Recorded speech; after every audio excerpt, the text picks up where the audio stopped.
日本简报，世界各大媒体对日本的报道。日本简报由6度简报6dobrief.com 制作。马云加入东京大学担任客座教授。彭博社，阿里巴巴联合创始人马云将在东京大学东京学院进行研究和演讲，他将于5月1日加入东京学院担任客座教授。该大学表示，马云将就研究课题提供建议，并开展以农业和粮食生产可持续性为重点的研究。这位亿万富翁还将在学院发表关于创业和创新的演讲。岸田的支援率超过 50%， 因猜测提前选举。日本时报，岸田文雄的支援率8个月来首次升至 50% 以上。日经指数的民意调查可能引发了人们的猜测，即他可能会提前举行大选。3项主要民意调查显示，岸田首相的支援率有所提高，他很快将在他的选区广岛主办7国集团峰会。虽然他的任期要到2025年才能结束，但提前选举可能有助于他进一步控制他的自民党，因为他领导了关于支付政策承诺的辩论。通货膨胀、劳动力紧缩促使日本小企业加薪。路透社，日本中小型企业正在提高员工工资，以弥补通货膨胀和极端工作力短缺。这是因为日本局 BOJ 官员坚持认为，延长持久工资增长将有助于逐步取消经济刺激措施，但效果将取决于企业是否继续增加工资。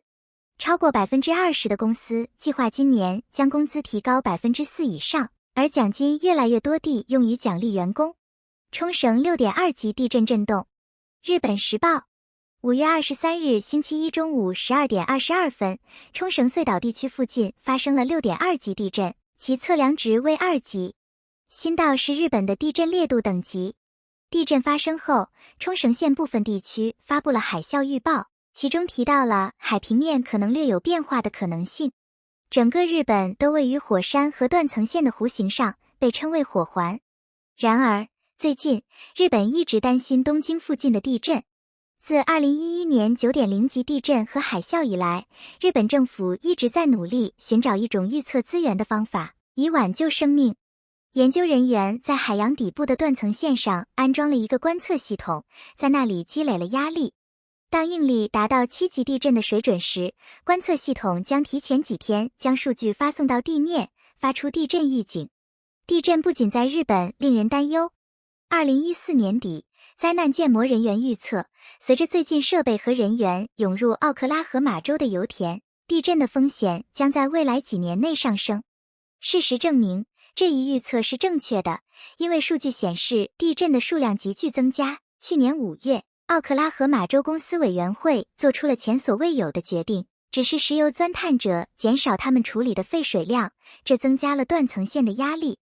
与此同时，随着公司寻求开发阻止地震次数增加的方法，世界各地的技术正在巧进行。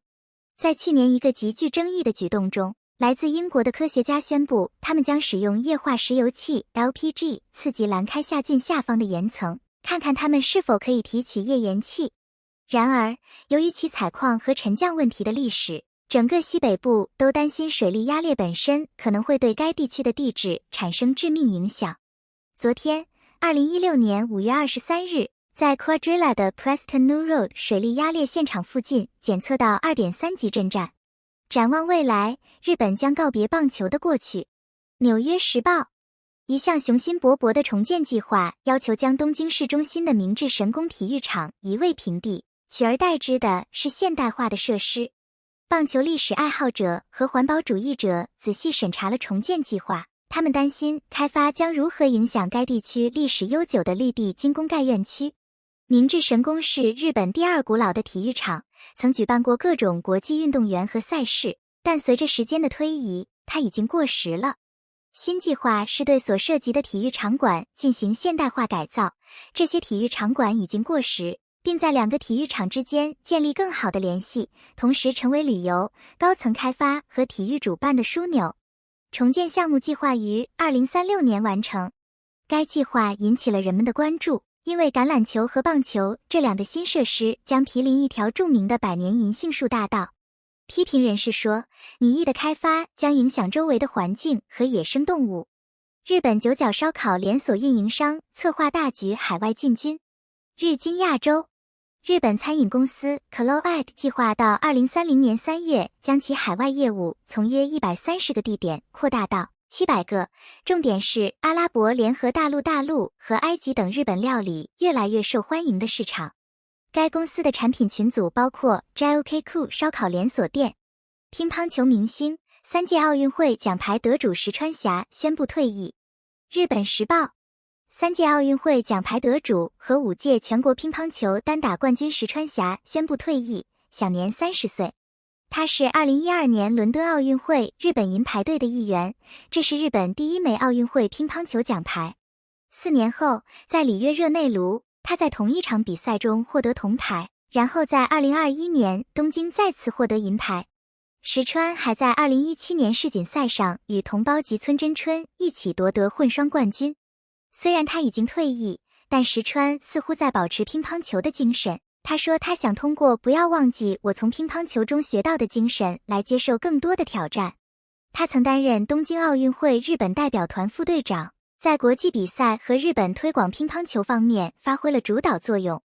鉴于他年轻时退休，并且当时处于职业的顶峰，他很可能会在之后继续拥有强大的职业生涯。考虑到 COVID-19 大流行造成的不确定性，东京对一些运动员来说是一场艰难的比赛，这可能是这位30岁的球员的额外考虑因素。今年早些时候，他还患有健康问题，导致他错过了一些培训课程。似乎最终是他付出了一切的感觉导致他退休。他专注于从这项运动中学到的精神和韧性课程，这可能会说明他在未来迎接新的挑战。埃及与日本签署价值超过7亿美元的运输协定。南华早报，埃及已与日本签署了一项1000亿日元 7.34 亿美元的投资协定，以支持开罗的交通发展，资金用于该市的地铁扩建和30公里的铁路连接。迄今为止，日本在埃及的投资已达到埃及可持续发展目标下的18个以上专案。埃及内阁在两国之间的商业论坛上宣布了1000亿日元的协定。埃及总理穆斯塔法·马德布利 Mustafa Madbuli 和日本总理岸田文雄 Fumio Kishida 出席了该论坛。日本简报，全球了解日本最快捷、简约的媒体。请通过6dobrief.com6度简报订阅。